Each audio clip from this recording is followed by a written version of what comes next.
think I was in a comfort zone with my current job. I had a company car, I was earning a salary, I was young, and to all of a sudden just throw a life-changing thing in front of someone, you're like, whoa, what's this kid doing, And then, I spoke to like one or two people, and then I was just lying in bed at night thinking about the situation, and it just took me back to my dream and my goal I had. And I thought to myself, if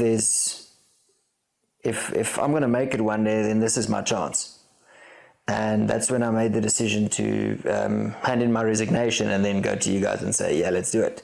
Because, you guys would have supplied the van, which happened, and I had a couple of contacts, people where we could stay, and knew more or less how to get to the races, etc. So, it was like a good combo, I would say. And, it was a good year in the end. Dude, this was a wild year. We had a lot of adventures, but let's just, so talking about the van I think cost about £5,000 if I'm not mistaken. £5,000. It was a 1994 Peugeot Talbot, for anyone that knows anything about cars. And we had a budget. I made a budget. So I was at that point, what was I, 20?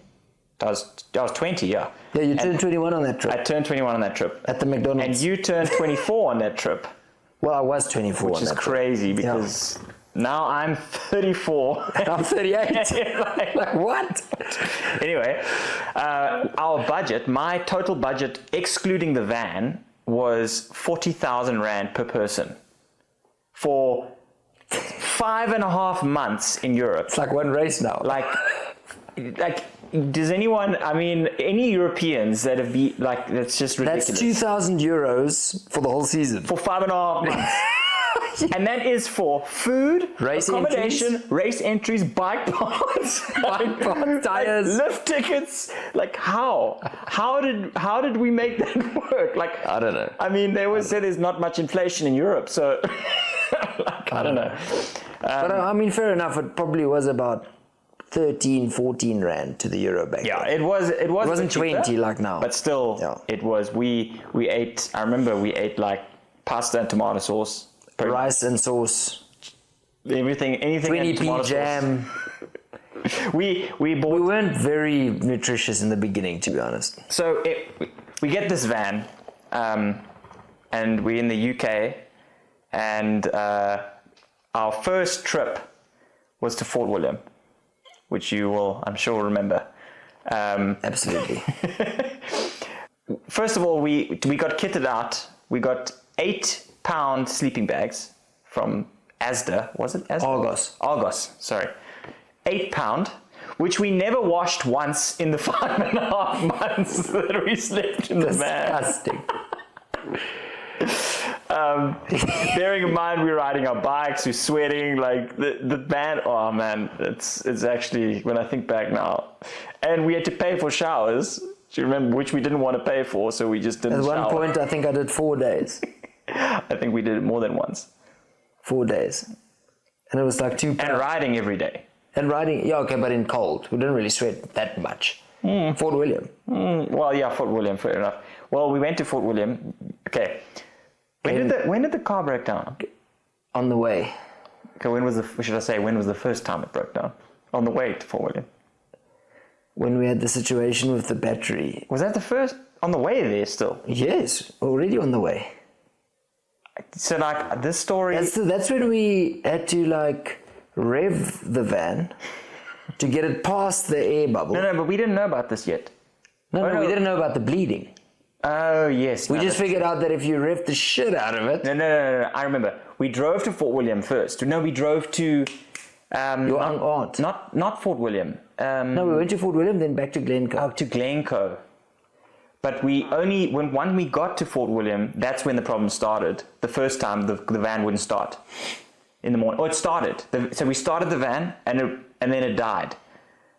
And then we tried to start it, and then it took ages, and the van just wouldn't start. And then eventually, it started, and then we figured out that there was air in the fuel system, but we didn't know how we could solve this. But we just knew that the first swing in the morning it started, and then you had to build momentum in the engine to get it past the air bubble. Tell the viewers. So, bearing in mind, we're charging our cell phones and laptops and whatever on the battery. So every morning we would need to start the van, even if we were sleeping in it. We would need to start the van to charge the battery. Yeah. Of course, now we're in a place like at a race, for example, where there's a lot of other people camping. You start the van and rev the crap out of the van everywhere. And just, I remember the one day, so I started the van, we were in Glencoe, and I put my foot down, and then you'd hear the air coming into the system going, and it like almost dies, and then it went past, and then it would go again. And then Pottie, you tap me on the shoulder, and you're like, Stefan, just look out the window. No, that was in Fort William. And I looked out the window, and I couldn't see the other cars. It's just black, and everyone's like going like, what's going? And it's now 8:00 in the morning, and we just like, and it's so loud. Tell them what happened to our gazebo. We bought a gazebo from Argos as well. It was what it cost, like $10 or 15 pounds or something. Super cheap. And then at Glencoe, the weather was so horrible. I mean, the race got cancelled in the end because a table flew into a car's windshield. But yeah, we put the gazebo up, obviously to have some shelter from the rain. Went up for a practice run, and we came back and no more gazebo. And when I say no more gazebo, couldn't even see where it went. And then it was down in the valley, right? Far, like, and we just left it there. It was about 200 meters away from the car. And the Australian guy came to us and just said, "Yo, mate, it's down there." And we were like, "What?" Dude, like, we had it for like not even a day.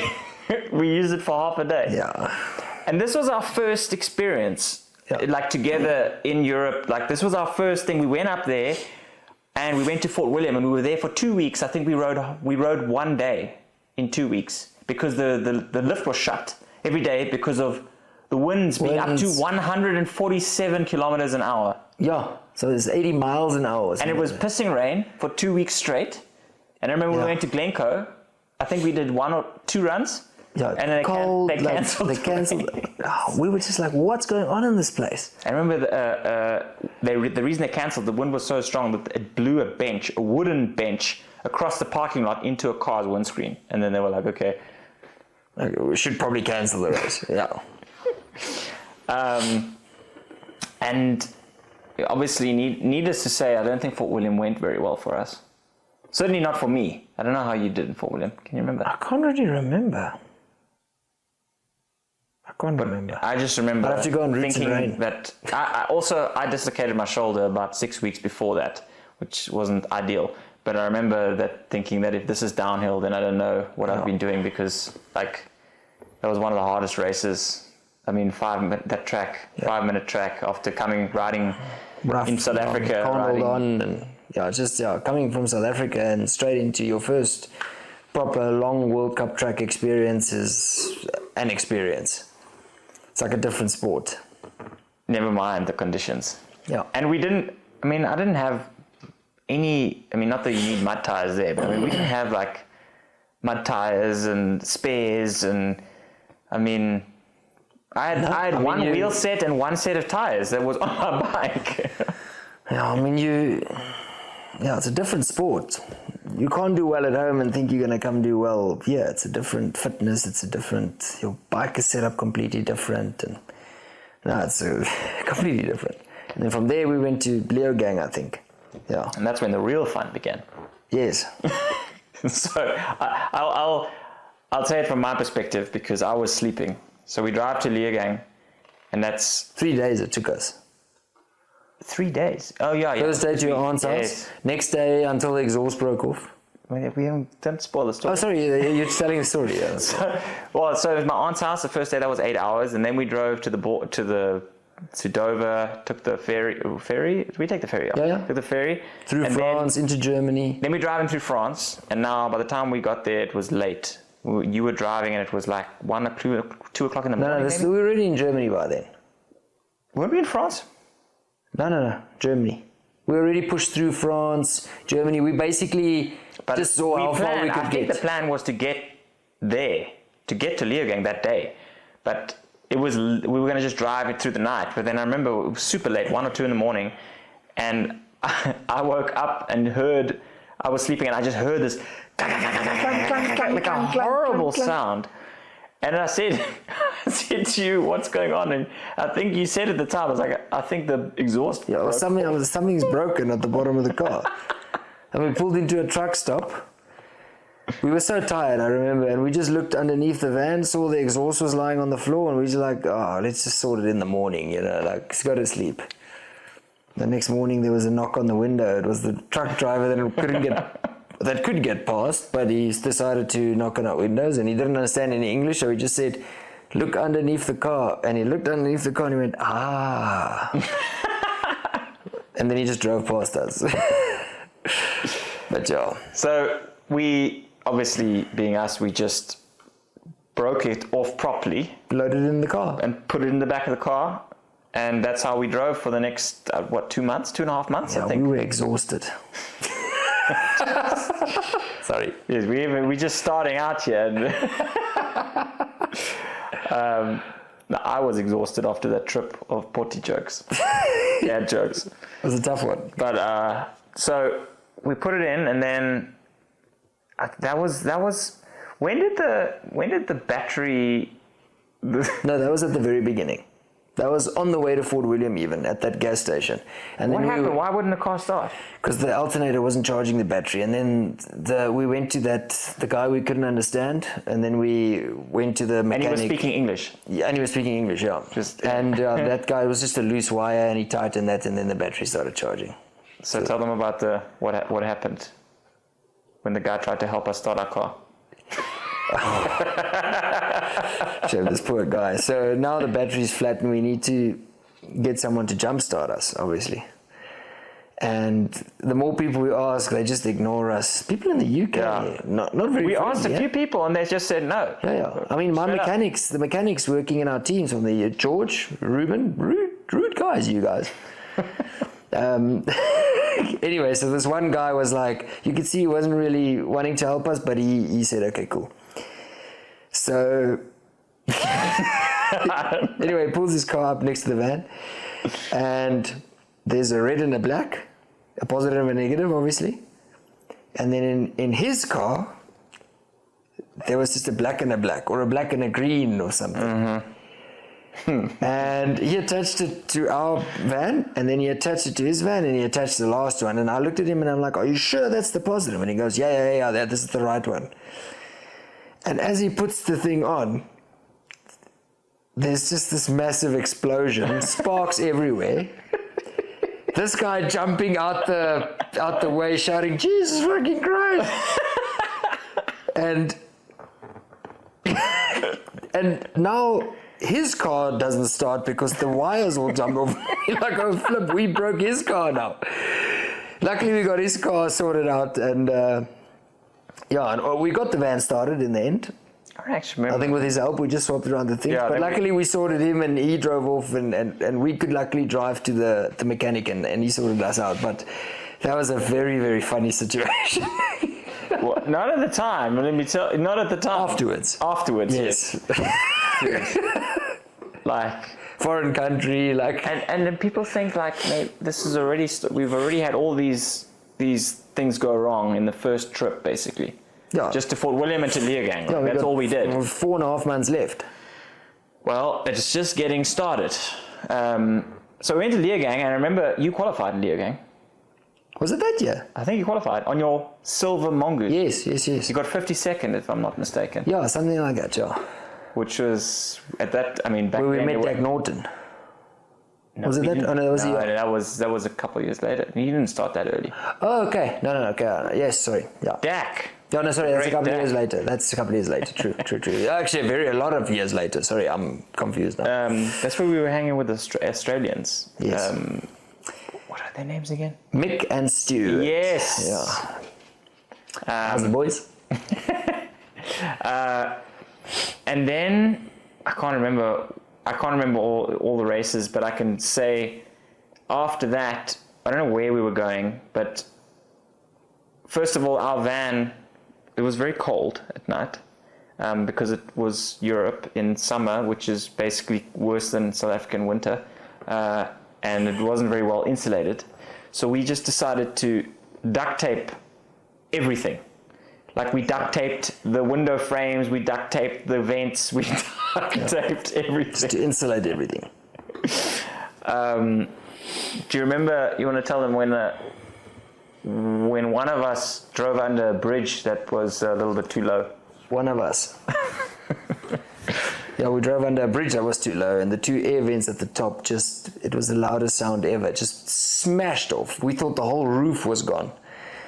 Yeah, and then we had two open vents, so we took pieces of tarp, cut them out, put it over, and we duct taped that closed. We literally just tarped. And every now and then it would come open, and then you had... So on the highway, I remember we driving, and then just a... Yeah. And then you had to stop and duct tape the whole thing again. And we just left it. Like, we even sold the van like that with the tarp.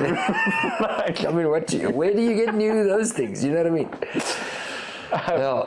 Do you remember so we, at this point now, we'd figured out about the air and the fuel, and that we could bleed it. Your uncle showed us the bleeding. Yeah, it's like a little pump. Yeah, so every morning we'd bleed it, air out, and then the van would be fine. But every now and then, it would just randomly die. In traffic. And normally in traffic, as it would happen. And then someone had to run out, bleed it in the middle of the street, and get it going again. It was super embarrassing. Picture this, you're like in an intersection, and there's cars everywhere, backed up in both directions, and suddenly this old crappy van stops in the middle of... With a UK number plate. And then one guy jumps out, pops the bonnet, is like pumping, and diesel is pissing everywhere. And literally pissing everywhere. Literally pissing all over the street. But I mean, we got the process quite fast at a stage. We got like really we had our little eight waiting there, yeah. Waiting on the dash. Man, it was like crazy good times, actually. Do you remember what about the fire in the glove box? Yeah, the glove box started smoking. Oh yeah. Okay, so rewind. We had another problem, is that first of all, I don't know why, but the rear lights and the front lights of the car were on a separate switch. So already there'd been some sketchy stuff done to the van before we got it. But then I remember we kept blowing, every time we had the lights on and the windscreen wipers at the same time, we kept blowing fuses. Yes. And obviously in Europe, you have that quite a lot because it rains pretty much constantly. So we got new fuses, put it in. Blew again, until we decided to override the problem with a lot of tinfoil.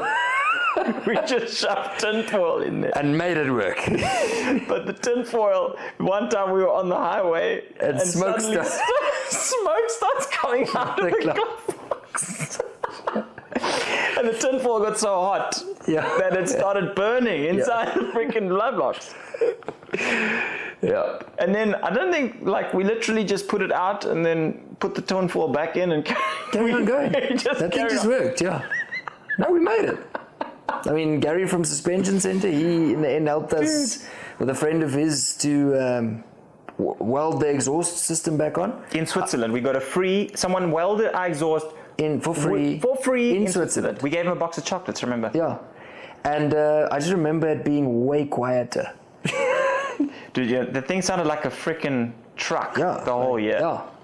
But you got used to it. But everyone knew us, I feel like, that year with that van. Everyone knew that van. They heard us coming.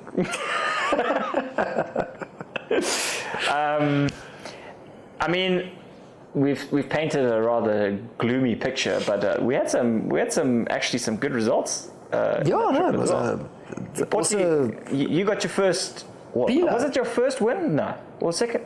No, I didn't. Oh, in Steinach, the Austrian Cup. Oh, yeah, no, you won Ilmenau as well. And Ilmenau after that, yeah. And you got a podium. I could never forget my first win there in Steinach am Brenner. It was like, couldn't believe it. When Boris Tetzlaff, really good rider, was in the hot seat, and I came down and just saw my time, and I was like, whoa, I won a race in Europe. Steinach am Brenner, it was over 6 minutes. Yes. The track. And as I can remember correctly, I beat you by 21 seconds. That is confirmed. You beat me by a long way. I thought there was something wrong with the time. Holy moly. But it was over 6 minutes, and I remember you did the whole track, and at the end, you could see the finish line. Right there. And instead, they took you left, and they made you pedal like, I don't know. It's such a long trip. 1 minute in the other direction. It was the enduro stage. Like, yeah. Anyway. And Ilmenau, we were on the podium together. That was actually one of my career highlights. That was like, cool. That was so cool. When I crossed the finish line and I saw you running to me, and I was so confused as to why are you running to me? Did you win? But yeah, then you were obviously in the hot seat, and then I... Yeah, you beat me by point something again, obviously. No, they're not again. 8. That was one of the first ones. But... of many to come. Yeah, we were on the podium together, and then the next day was maybe the worst day of the whole trip. Oh yeah, when we got stomach issues or something. We got food poisoning the next day. Oh, no, we got a bug because we drank the river water. Yeah. Because you said it was fine to drink. Africans. So we think we're rich now because we got prize money. And funny enough, you won more prize money because I won Ilmenau in 2016, 5 years later, and I got less prize money than you got in 2011. Yeah, crazy. But we thought we were rich, so we went out, we got a steak dinner, yeah, and then the next day we were man down, sick as a dog. And no one was there. We were just still hanging out in the parking lot. Yeah, I mean, where should we go? We've got nowhere to go. Man, I'm trying to think now. There was something else that happened as well that trip. But what about obviously all the South Africans came over. Mariska came and stayed with us. We had a cross-country girl, Mariska, coming to stay with us in the van, but she ended up sleeping outside because the van smelled too disgusting. It smelled so bad. Shame. We couldn't offer a better place, really. Our prize money was finished by then. But, good year, actually. We walked away with a sponsorship from Canfield that year. Mm-hmm. And, Pila was a good race for me also, somehow. All the World Cup guys, a lot of World Cup guys were there. I was on the podium with Bruni that year. And that was a European Cup. Yes, and that's when Bruni started making his name that year as a junior. What happened? You were on the podium with Bruni that year, and Bruni is... What do you mean what happened? Bruni went on to be one of the greats. So what happened? Oh, you're talking about me? Yeah, I don't know. Man, I remember Matti Lehukoinen was there, and... Lewis Buchanan, your mate. Only pants. Yeah. And there was it was a good race, that good track also. Pila's a good place. Still one of the best tracks, I think. Yeah. So we were back on 26 inches then. Yeah. Do you remember what we did to what you had this idea to do to the shock to make the head angle slacker on the bike? I did it to my Giant as well. Yeah, put a piece of rubber and wind the coil in. Yeah. So reduce the travel. So explain how that works. So our head angles were so steep. My head angle was 65.5 for anyone who knows bike stuff. And yours was like 65, I think, or 64.5, I don't know. And you had this idea to make the bike slacker because it would be better on. Well, I don't think my idea was to make it slacker. It was to make it lower on the BB. But with the... thing that it also would get slacker, because if you push it in, it would be slacker. So you lost travel? You lost a bit of travel. Little, but yeah, I think you'd sacrifice maybe a centimeter of the stroke. And that's how you won races like that. And we were on the podium together like that. And I remember every time the bike would regain travel, it would bang against, it would knock, because that thing was forcing it to stay. It wouldn't let the shock return all the way. Yeah, but the coil was winded in.